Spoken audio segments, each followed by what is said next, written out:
बिस्मिल्लाहिर्रहमानिर्रहीम। अज़ीज़ तलबा तालिबात, जैसा कि आप जानते हैं गुज़िश्ता क्लास में हमने सबक हिजरत नबी शुरू किया था। ना सिर्फ ये कि हमने सबक के कुछ पैराग्राफ इब्तदाई कुछ पैराग्राफ पढ़े थे, इसके साथ साथ मुसन्निफ़ का तारुफ भी पढ़ा था। आज हम इंशाअल्लाह सबक का बकिया हिस्सा पढ़ेंगे और सबक को मुकम्मल करेंगे। ये सबक मौलाना शिबली नोमानी की तहरीर है। मौलाना शिबली नोमानी 1857 में पैदा हुए थे और 1914 में उनका इंतकाल हुआ था। सबक हिजरत नबी सल्लल्लाहु अलैहि वसल्लम सिनफ नसर के एतबार से सीरत है और ये मौलाना शिबली नोमानी की किताब सीरतुन नबी से माखूज़ है। हिजरत के मायने वतन को हमेशा के लिए छोड़ देना है और हिजरत नबी से मुराद नबी अकरम सल्लल्लाहु अलैहि वसल्लम का मक्का से मदीना चले जाना।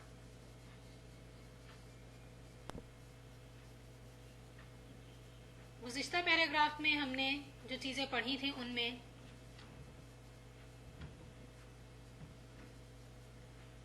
हमने ये पढ़ा था कि जब नबी अकरम सल्लल्लाहु अलैहि वसल्लम ने एलानिया तबलीग इस्लाम का सिलसिला शुरू किया था तो हर तरफ लोग आपके दुश्मन हो गए थे। कुफार को ये बात बिल्कुल भी पसंद नहीं आई थी, यहाँ तक कि वो आपकी जान के दुश्मन हो गए थे। इस पर अल्लाह ताला ने पहले ये हुक्म दिया कि वो लोग जो कि मुसलमान हो चुके हैं वो मक्का से मदीना हिजरत कर जाएं और फिर उसके बाद नबी अकरम सल्लल्लाहु अलैहि वसल्लम को हुक्म दिया कि वो भी मक्का से मदीना तशरीफ़ ले जाएं। आप सल्लल्लाहु अलैहि वसल्लम के पास जो अमानतें थीं जाने से पहले आपने हज़रत अली के हवाले की और उनसे कहा कि ये अमानतें कुरैश को वापस लौटा देना। आप सल्लल्लाहु अलैहि वसल्लम के कुरैश आप सल्लल्लाहु अलैहि वसल्लम के कत्ल का इरादा कर चुके थे और उसके लिए मुख्तलिफ लोगों ने मुख्तलिफ राय दी थी। इनमें अबू जहल की राय को पसंद किया गया था और उस पर अमल करने का सोचा गया था। उन्होंने सोचा था कि तमाम कबाइल में से एक एक शख्स को लिया जाए और मिलकर एक ग्रोह बनाया जाए। वो सब मिलकर नबी अकरम सल्लल्लाहु अलैहि वसल्लम को नाउज़ुबिल्लाह कत्ल कर दें और इस तरह आप सल्लल्लाहु अलैहि वसल्लम का खून तमाम कबाइल में बट जाएगा और आले हाशिम आप सल्लल्लाहु अलैहि वसल्लम का बदला नहीं ले सकेंगे। और यही सोचकर वो आप सल्लल्लाहु अलैहि वसल्लम के घर का मुहासरा करके बैठ गए। लेकिन नबी अकरम सल्लल्लाहु अलैहि वसल्लम ने हज़रत अली के हवाले अमानतें की और अल्लाह ताला ने कुरैश के लोगों को या मुहासरा किए हुए लोगों को ऐसा बेखबर किया कि आप सल्लल्लाहु अलैहि वसल्लम वहाँ से रवाना हो गए। उन्होंने कानो कान खबर ना हुई। आप सल्लल्लाहु अलैहि वसल्लम हज़रत अबू बकर के हमरा मक्का से निकले और रास्ते में गारे सौर में क़याम पजीर हुए। गारे सौर में क़याम के दौरान आप सल्लल्लाहु अलैहि वसल्लम ने गारे सौर में तकरीबन 3 रातें आपने गुजारी और वहाँ आपके साथ हज़रत अबू बकर सिद्दीक़ के अलावा 2 और लोग भी थे। आइए सबक पढ़ते हैं और फिर इसे समझते हैं।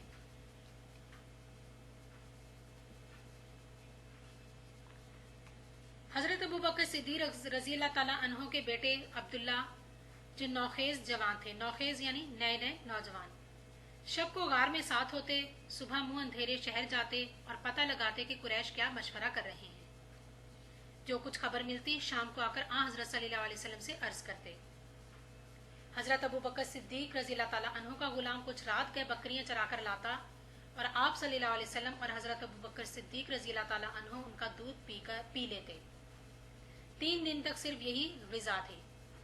लेकिन इब्ने हशाम ने लिखा है कि रोज़ाना शाम को अस्मा रज़ी अल्लाह ताला अन्हा घर से खाना पकाकर गार में पहुंचा आती।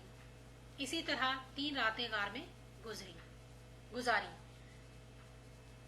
सुबह कुरैश की आंखें खुली तो पलंग पर हज़रत सल्लल्लाहु अलैहि वसल्लम की बजाय जनाबे अमीर थे। जालिमों ने आप रज़ी अल्लाह ताला अन्हो को पकड़ा और हरम में ले जाकर थोड़ी देर महबूस रखा यानी कैद कर दिया और फिर छोड़ दिया। फिर हज़रत सल्लल्लाहु अलैहि वसल्लम की तलाश में निकले। ढूंढते ढूंढते गार के दहाने तक आ गए।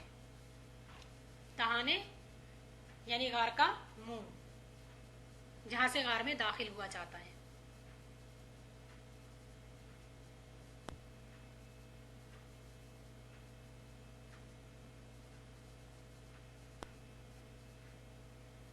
जैसा कि मैंने पहले जिक्र किया कि नबी अकरम सल्लल्लाहु अलैहि वसल्लम गार सौर में अकेले नहीं थे, उनके साथ हज़रत अबू बकर सिद्दीक और दो मज़ीद और लोग भी थे। इनमें एक हज़रत अबू बकर सिद्दीक के बेटे और दूसरे उनके ग़ुलाम थे। हज़रत अबू बकर सिद्दीक के बेटे का नाम अब्दुल्ला था, जो कि एक नौजवान था, और वो सुबह मुंह अंधेरे, यानी अभी सूरज नहीं निकला होता था, अभी अंधेरा होता था, उसी दौरान में वो अब्दुल्ला वहाँ से निकलते और मक्का चले जाते। वहाँ जाकर पूरा तमाम दिन वहाँ गुजारते, वहाँ से तमाम तर ख़बरें जमा करते कि आया कुरैश आप सल्लल्लाहु अलैहि वसल्लम के ख़िलाफ़ क्या बातें कर रहे हैं या आपके हवाले से क्या मशवरा कर रहे हैं। और फिर शाम होते ही आप सल्लल्लाहु अलैहि वसल्लम के पास आते और उन्हें उनके गोश गुजार करते या उनके खिदमत में वो तमाम तर बातें पेश करते थे, और रात में वो आपके साथ वहीं पर गार में क़याम करते। इसी तरह हज़रत अबू बकर सिद्दीक का ग़ुलाम, जिसका नाम आमिर बिन फ़हीरा था, आमिर बिन फ़हीरा भी यहाँ पर होते थे। गार में दिन भर वो बकरियाँ चराते, और जब शाम होती तो ये बकरियों को वापस लेकर आते और उनका दूध निकाल कर आप सल्लल्लाहु अलैहि वसल्लम और हज़रत अबू बकर को पीने के लिए देते। कुछ रिवायात में ये बात मिलती है कि 3 रोज़ तक यही खुराक रही थी, यही ग़िज़ा रही थी।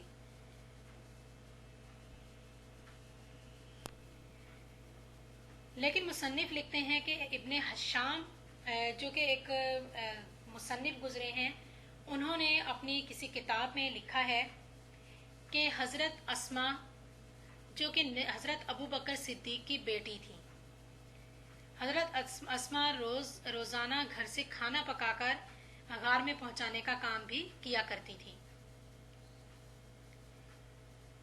इसी हवाले से नबी अकरम सल्लल्लाहु अलैहि वसल्लम ने उन्हें ज़ातुन नताकैन यानी 2 पटकों वाली कहा था। पटका क्या है? पटका जो है ये कमर बंद को कहते हैं, यानी कमर पर एक जो है कपड़ा बांधा जाता था, जैसे आज के जदीद दौर में बेल्ट इस्तेमाल की जाती है। इसी तरह पुराने ज़माने में जो कपड़ा बांधा जाता था वज़न का उठाने के लिए या वज़नी काम करने के लिए, या ज़्यादा सफ़र के दौरान ख़वातीन इस्तेमाल किया करती थी।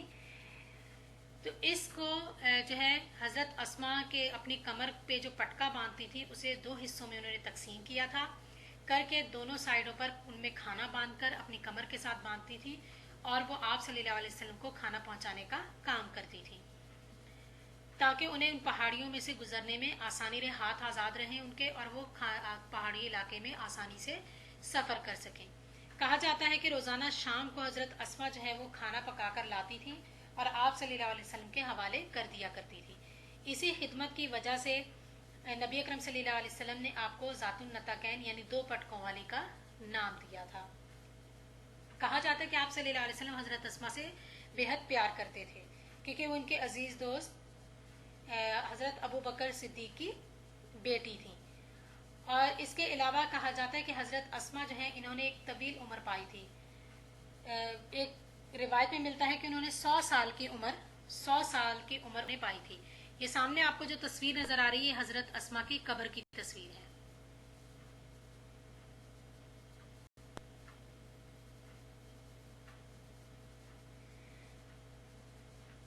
अच्छा जी, इसी तरह से दूसरी जानिब जब कुरैश सुबह के वक्त मक्का में ये सूरत हाल थी कि जब कुरैश की अगले रोज़ आंख खुली तो उन्होंने देखा कि पलंग पर आप सल्लल्लाहु अलैहि वसल्लम की जगह हज़रत अली करमुल्लाह वजह हैं। तो वो बहुत हैरान हुए कि आप सल्लल्लाहु अलैहि वसल्लम यहाँ से किस वक्त निकल कर चले गए, और उन्हें गुस्सा भी आया। उन्होंने हज़रत अली को वहाँ से गिरफ्तार किया और हरम में लाकर कुछ देर के लिए बंद कर दिया, और थोड़ा बहुत उनसे कुछ पूछगछ की और उसके बाद उन्हें छोड़ दिया। اور پھر اس کے بعد وہ نبی اکرم صلی اللہ علیہ وسلم کی تلاش میں نکل کھڑے ہوئے اور ڈھونڈتے ڈھونڈتے وہ غار کے دہانے تک آ پہنچے۔ اگلا پیراگراف پڑھتے ہیں۔ آہٹ پا کر حضرت ابو بکر صدیق غمزدہ ہوئے۔ آہٹ یعنی آواز، کسی کے چلنے کی آواز۔ حضرت ابو بکر صدیق غمزدہ ہوئے اور حضرت صلی اللہ علیہ وسلم سے عرض کیا کہ اب دشمن اس قدر قریب آ گئے ہیں کہ اگر اپنے قدم پر ان کی نظر پڑ جائے تو ہم کو دیکھ لیں گے۔ آپ صلی اللہ علیہ وسلم نے فرمایا، لا تحزن ان اللہ معنا، گھبراؤ نہیں، بے شک اللہ تعالی ہمارے ساتھ ہے۔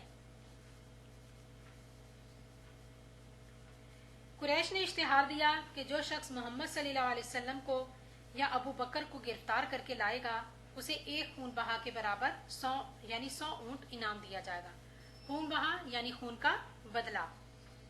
سراقہ بن جوشم نے سنا تو انعام کی امید میں نکلا، اس حالت میں کہ آپ صلی اللہ علیہ وسلم روانہ ہو رہے تھے۔ اس نے آپ صلی اللہ علیہ وسلم کو دیکھ لیا اور گھوڑا دوڑا کر قریب آ گیا، لیکن گھوڑے نے ٹھوکر کھائی، وہ گر پڑا۔ ترکش سے فال کے تیر نکالے کہ حملہ کرنا چاہیے یا نہیں۔ ترکش کہتے ہیں تیر دان کو جس میں تیر رکھے جاتے ہیں، اور فال کہتے ہیں پہلے سے پیشن گوئی کرنا یا کسی چیز کے آئندہ مستقبل کے بارے میں معلوم کرنا کہ میں جو کام کرنے جا رہا ہوں وہ صحیح ہے یا نہیں۔ جواب میں نہیں نکلا، لیکن 100 اونٹوں کا گرا بہا معاوضہ ایسا نہ تھا۔ گرا بہا بہت زیادہ قیمتی یا بہت زیادہ معاوضہ قیمت، ایسا نہ تھا کہ تیر کی بات مان لی جاتی۔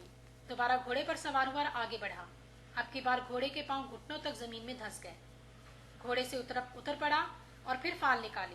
اب بھی وہی جواب تھا، لیکن مقرر تجربے نے اس کی ہمت پست کر دی اور یقین ہو گیا کہ یہ کچھ اور آثار ہے۔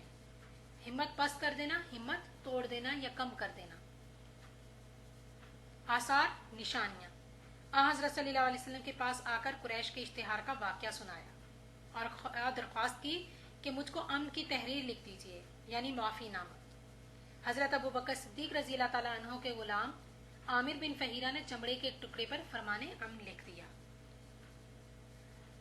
تشریف آوری کی خبر مدینے میں پہنچ چکی تھی۔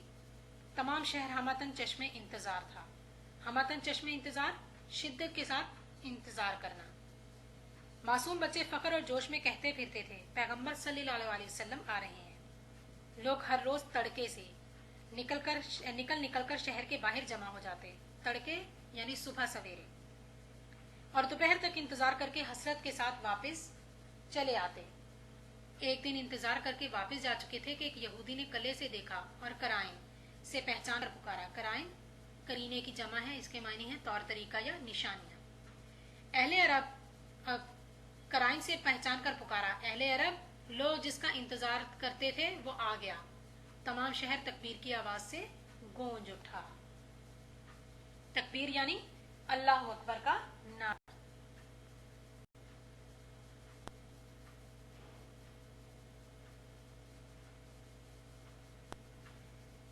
آئیے ان پیراگرافز کو سمجھتے ہیں۔ نبی اکرم صلی اللہ علیہ وسلم غار ثور میں جا کر قیام پذیر ہو جاتے ہیں، اور دوسری جانب قریش جب حضرت علی کو وہاں دیکھتے ہیں یا وہاں پاتے ہیں تو انہیں کچھ دیر گرفتار کر کے رکھتے ہیں، اپنے پاس رکھتے ہیں اور پھر اس کے بعد چھوڑ دیتے ہیں۔ چھوڑنے کے بعد وہ آپ صلی اللہ علیہ وسلم کی تلاش میں نکل کھڑے ہوئے اور آپ صلی اللہ علیہ وسلم کو تلاش کرتے کرتے غار ثور کے قریب پہنچ گئے۔ ممکن تھا کہ وہ آپ کو اور حضرت ابو بکر صدیق کو دیکھ لیتے۔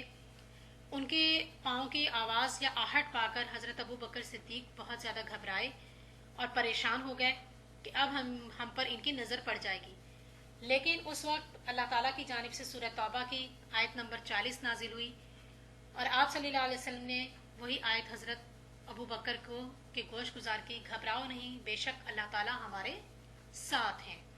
یعنی یہ کہ آپ صلی اللہ علیہ وسلم مطمئن تھے، کیونکہ وہ جانتے تھے کہ اللہ تعالیٰ نے انہیں یہ حکم دیا ہے تو اللہ تعالیٰ ان کی حفاظت بھی فرمائیں گے۔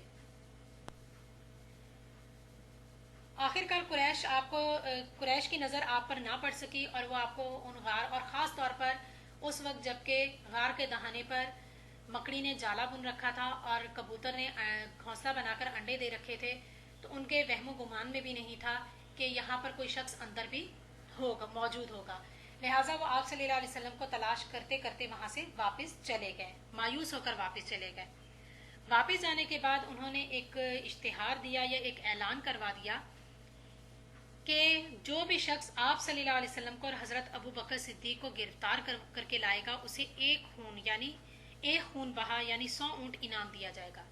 خون بہا اس قیمت کو کہتے ہیں جو کسی بھی شخص کے قتل ہونے کے بعد، اگر کوئی شخص قتل ہو جاتا ہے تو وہ شخص جس کے قتل ہوا، جو شخص قتل کرتا ہے، وہ اپنی معافی کے طور پر کچھ رقم جو ہے وہ قتل ہونے والے شخص کے گھر والوں کو دیتا ہے۔ اسی طرح سے اس زمانے میں 100 سرخ اونٹ جو تھے یہ بہت قیمتی ہوتے تھے، ان کی قیمت بہت زیادہ ہوتی تھی، اور 100 اونٹ جو تھے وہ خون بہا ہوا کرتا تھا۔ اس وقت جب یہ اعلان جو ہے، وہاں پر ایک شخص تھا جس کا نام تھا سراقہ بن جوشم، اس نے یہ انعام سنا تو اس کے دل میں لالچ آیا، اس نے سوچا کیوں نہ میں یہ انعام حاصل کروں۔ وہ اپنے گھوڑے پر سوار ہوا اور نبی اکرم صلی اللہ علیہ وسلم کی تلاش میں نکل کھڑا ہوا۔ اس وقت آپ صلی اللہ علیہ وسلم غار سے نکل کر مکہ کی جانب روانہ ہو رہے تھے کہ اچانک اس کی نظر آپ صلی اللہ علیہ وسلم پر پڑی اور اس نے آپ صلی اللہ علیہ وسلم کی جانب گھوڑا دوڑایا۔ جب اس نے گھوڑا دوڑایا تو خدا کی قدرت کے گھوڑے نے ٹھوکر کھائی اور وہ زمین پر گر گیا۔ سراقہ کے دل میں عجیب طرح کا وہم آیا، کیونکہ اس زمانے میں لوگ مستقبل فال نکالنا یا آئندہ آنے والے مستقبل کے بارے میں پیشن گوئی کرنا یا اس طرح کی چیزوں پر بہت زیادہ یقین رکھتے تھے۔ تو اس نے کیا کیا، سراقہ بن جوشم نے اپنا ترکش میں سے فوراً تیر ایک نکال کر زمین کے اوپر اس نے فال نکالا، آڑی ٹیڑھی ترچھی جو ہے وہ لائنیں لگائیں اور اس نے فال نکالا اور ایک اندازہ لگایا تو اسے جواب جو ہے نہ میں آیا۔ اس نے یہ سوچا، ذہن میں رکھا تھا یا یہ فال نکال رہا تھا کہ میں جو یہ کام کرنے جا رہا ہوں آیا یہ درست ہے یا نہیں۔ اس کا جواب نہ میں آیا یا نہیں میں آیا، لیکن اس کے دل میں پھر لالچ آیا۔ اس نے سوچا کہ 100 قیمتی اونٹ جو ہیں وہ کس طرح سے ہاتھ سے جانے دوں۔ اس نے دوبارہ سے گھوڑا اٹھایا اور گھوڑے کو دوڑایا، لیکن اب کی بار اس کا گھوڑا گھٹنوں تک زمین میں دھس گیا۔ اس نے پھر سے فال نکالی، فال نکالنے پر پھر اس کا جواب نہیں میں آیا۔ اب اس بار بار کے تجربے نے مکرر تجربہ یعنی بار بار کا تجربہ یا دوسرا تجربہ، یہ 2 بار کے تجربے نے اس کی ہمت پست کر دی اور اب اسے اندازہ ہو گیا کہ یہ کچھ اور آثار ہیں، خدا کو کچھ اور حضور ہے، لہٰذا وہ اپنے گھوڑے سے اترا، آپ صلی اللہ علیہ وسلم کی خدمت میں حاضر ہوا اور آپ کی خدمت میں حاضر ہو کر اس نے تمام تر نہ صرف یہ کہ آپ صلی اللہ علیہ وسلم سے معافی کا طلبگار ہوا، آپ صلی اللہ علیہ وسلم سے معافی مانگی، بلکہ اس کے ساتھ ساتھ اس نے صلی اللہ علیہ وسلم کو وہ تمام تر واقعہ بھی بیان کیا کہ آپ صلی اللہ علیہ وسلم نے جو ہے کس طرح سے قریش نے اشتہار دیا تھا اور آپ سے درخواست کی کہ انہیں فرمان امن لکھ دیا جائے، یعنی انہیں معافی نامہ دے دیا جائے، اور وعدہ کیا وہ کسی کو جا کر کچھ نہیں بتائیں گے۔ اس وقت حضرت ابو بکر صدیق عامر بن فہیرہ نے چمڑے کا ایک ٹکڑا لیا اور اس پر فرمان امن لکھ کر ان کے حوالے کر دیا۔ اچھا، اس زمانے میں چونکہ کاغذ نہیں ہوتا تھا تو جو بھی تحریر ہوا کرتی تھی وہ اسی طرح کاغذ کے ٹکڑے پر، پتھر پر یا اس طرح کی چیزوں پر لکھ کر دی جاتی تھی۔ تو اس نے فرمان عامر بن فہیرہ نے فرمان لکھ کر ان کے حوالے کر دیا۔